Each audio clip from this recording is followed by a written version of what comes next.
Over the past number of weeks and months, there has been an extraordinary output and commentary on the centenary of the 1916 Rising in the press, on the television, in the radio, and in our bookshops. There was a far stronger emphasis in 2016 than was possible at the time of the 50th anniversary in 1966 to move the focus out of the GPO and away from principal figures like Patrick Pearse and Connolly.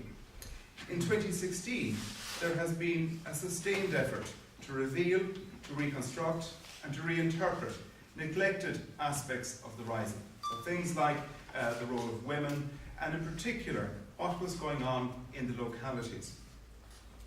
In the heady days before the Rising, two key episodes took place here in Kerry. The Aud, the German ship with a cargo of 20,000 dated Russian rifles, was captured by the Royal Navy and scuttled. And Roger Casement, who had travelled by submarine to prevent the rebellion, was captured. Now, this sequence of events shaped the entire course of Easter week, and sometimes this is forgotten. First, it prompted old Matt Neal, Chief of Staff of the Volunteers, who had been deceived about the planned insurrection by the Military Council of the IRB, to issue a countermand calling off manoeuvres for Easter Sunday, the 23rd of April 1916. The countermand drew plans for the Rising into utter chaos. And secondly, the authorities drew all the wrong conclusions from this, by assuming that Casement had arrived to take command of the Rising, by assuming that there were no weapons for a Rising to take place, and by assuming that the countermand would be obeyed. And so, faithfully, they decided that they would postpone the arrests until Easter Tuesday, and the rest, they say, is history.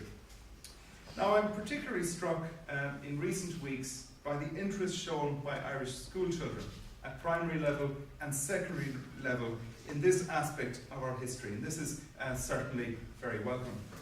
History, as it is written and researched and presented to a popular audience at the beginning of the 21st century, is all about identity.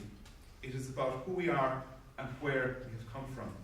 Now, I hope that this prompts, and I hope that you, in your capacity as voters, might prompt the next government, whoever or whenever that comes into being, to secure the place of history on the Irish school curriculum. This is something that has gone under the radar in our commemoration. As a schoolboy myself, which was neither today nor yesterday, in Skullvera, and I see three of my teachers, in Ita, and Declan, and Jerome here tonight, and also in the intermediate school. I was particularly fortunate to have a succession of teachers with a great interest and knowledge of local history. And for this reason, I was aware from a very young age that the first fatalities of the Easter Rising occurred here in Killorglin. I was aware that Con Keating from Carsaveen, Donald Sheehan from Newcastle West, and Charlie Monaghan from Belfast were drowned at Ballykissane when their car took a wrong turn near St. James's Church. Now, this drama, which unfolded in Killorglin on Good Friday 1916, is not particularly well known outside Killorglin or outside Kerry, and it's certainly not as well known as it should be.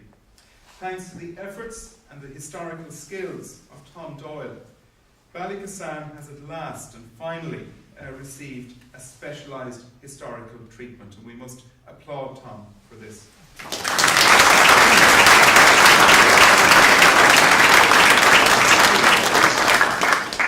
Like all good local history, the Ballykissane Tragedy relates local events to what is happening at a national and even international level. Tom recounts with great verve the extraordinary second decade of the 20th century, which saw the militarisation of Irish politics, the outbreak of the First World War, without which there would certainly not have been an Easter Rising, the determination of the IRB to use the international crisis to win an independent republic by force of arms, and their negotiations with Germany for aid.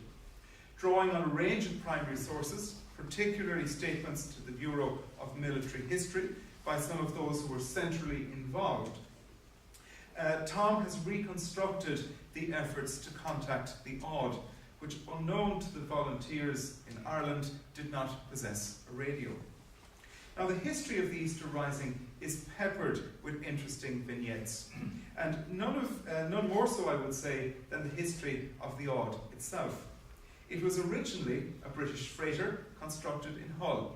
It was captured by the German Navy, and it was repurposed in the German Navy and labelled the Libau.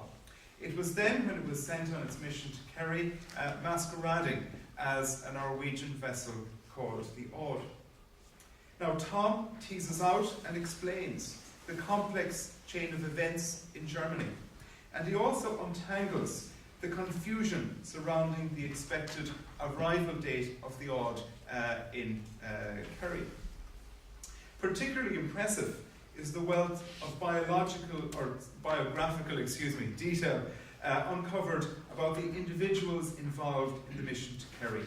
Now, Tom, for instance, reminds us of just how many young people had to seek work in Britain and the United States, of how the imposition of wartime conscription in Britain forced many of these young people to return to Ireland, of how wireless telephony and radio were the cutting-edge technologies of their day, of how rare it was to see motor cars on the roads of Kerry or Killorglin, and how extraordinary it was to see one, let alone two cars on Good Friday 1916. And he also reminds us of the bravery and the commitment to their principles of the Irish volunteers.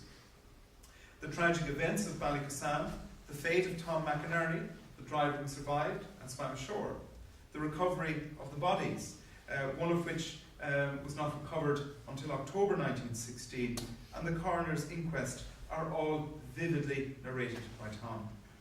It is fascinating to read that right now, when we are in the middle of commemoration mania, that it took 3 years before a cross was erected over the grave in Drumavalla of Donald Sheehan and Charlie Monaghan.